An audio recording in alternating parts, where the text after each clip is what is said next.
Hello friends, स्वागत है आपका अपने YouTube channel learn with Satish में।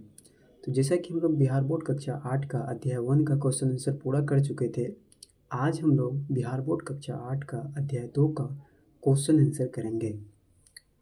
आज का हमारा पहला क्वेश्चन है, सजातीय आवेश एक दूसरे को डैश करते हैं।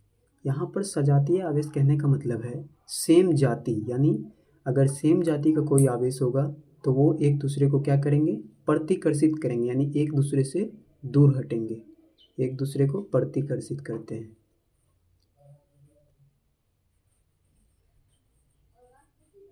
एक दूसरे को प्रतिकर्षित करते हैं। अब हमारा दूसरा क्वेश्चन है, विजातीय आवेश एक दूसरे को डैश करते हैं। विजातीय विजातीय मतलब अंतर जातीय, यानी अलग अलग जाति का जो कोई आवेश होगा वे एक दूसरे को क्या करेंगे, आकर्षित करेंगे। ठीक है, क्या करेंगे, आकर्षित।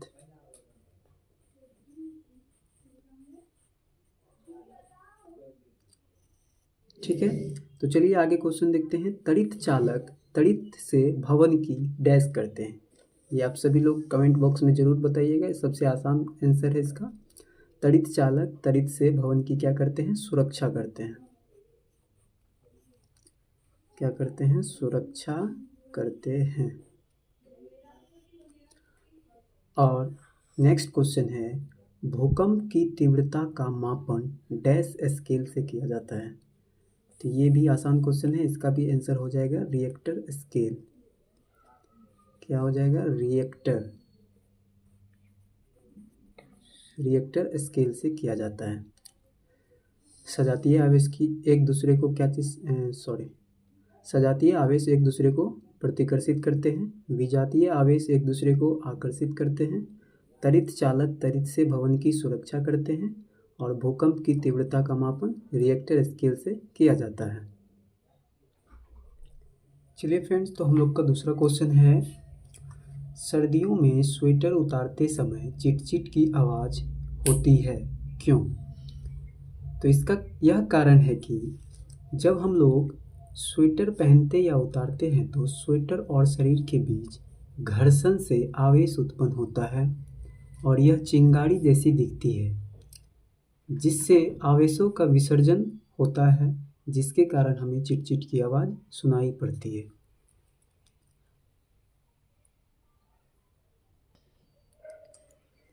हमारा तीसरा क्वेश्चन है, जब हम विद्युतदर्शी के ऊपरी भाग को छूते हैं तो वह अपना आवेश खो देती है, व्याख्या कीजिए। पहले तो ये जानिए कि मानव शरीर विद्युत का सुचालक होता है। मानव शरीर जो होता है वो विद्युत का क्या होता है, सुचालक होता है। इसलिए हम लोग जब भी किसी विद्युतदर्शी को छूते हैं तो उसका आवेश हमारे शरीर में प्रभावित हो जाती है और विद्युतदर्शी वस्तु आवेशहीन हो जाती है। यानी कि एक वस्तु जिसके पास विद्युत है और हमारा जो शरीर है वो क्या होता है, विद्युत का सुचालक है, और उसमें से विद्युत हमारे शरीर में प्रभावित हो जाती है और वो वस्तु क्या हो जाती है, आवेशहीन हो जाती है। ठीक है, चलिए फ्रेंड्स, तो हमारा अगला क्वेश्चन है, भूकंप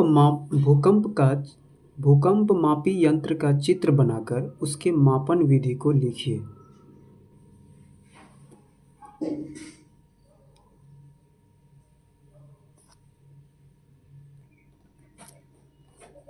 हमारा चौथा नंबर का क्वेश्चन है, भूकंप मापी यंत्र का चित्र बनाकर उसके मापन विधि को लिखिए। तो चलिए हम लोग भूकंप मापी यंत्र का चित्र को देखते हैं। तो ये हमारा भूकंप मापी का एक चित्र है जिसका नाम है रिएक्टर पैमाना। जिसका नाम क्या है, रिएक्टर पैमाना। ये फिगर कुछ इस तरह से दिखता है। इसमें एक डोरी होती है जिसमें एक पेन लटका हुआ होता है। ठीक है, तो डोरी के ऊपर एक लोलक होता है जो गोल आकार की होती है और पेन के नीचे एक डंब जैसा, जिसे ड्रम की संरचना जैसी एक लोलक लगी होती है, जिसे घूर्णी ड्रम कहते हैं। ठीक है, अब ये जो होती है घूर्णी ड्रम, ये पृथ्वी से यानी हमारा अर्थ से क्या होती है, कनेक्टेड रहती है। ताकि कभी भी अर्थ में थोड़ा सा भी कंपन आए तो ये पेन जो देख रहे हैं आप, ये ऐसे ऐसे चलने लगे। ठीक है, तो इसकी विधियां को देखते हैं आगे। देख सकते हैं गाइस, ये जो फिगर है पहला, अंग्रेजी के एल अक्षर की एक स्टैंड होती है। ये जो देख रहे हैं आप, ऊपर देखे हैं एल अक्षर की स्टैंड जैसी थी। उस स्टैंड में एक डोरी नीचे लटका दिया जाता है। उसके बाद उस डोरी में एक पेन को बांधा जाता है। उसके नीचे एक ड्रम पर चार्ट पेपर लपेटा जाता है। जब भूकंप आती है तो ड्रम हिलने लगता है और जितना अधिक भूकंप का झटका होता है उतना अधिक उस पर पेन चलता है। गाइस, पांचवा और लास्ट हमारा प्रश्न है आज के अध्याय का, वो है त्वरित तथा भूकंप से अपनी सुरक्षा के उपाय का वर्णन करें। तो उत्तर है इसका, त्वरित एवं भूकंप से सुरक्षा निम्नलिखित प्रकार से किया जा सकता है, जिसमें दिया गया है त्वरित से सुरक्षा और एक पार्ट्स को हमने बांटा है भूकंप से सुरक्षा। दोनों को आप लोग ध्यान से समझिएगा। इसमें है त्वरित से सुरक्षा में पहला बात है, इसके समय खुला आसमान में ना रहना चाहिए।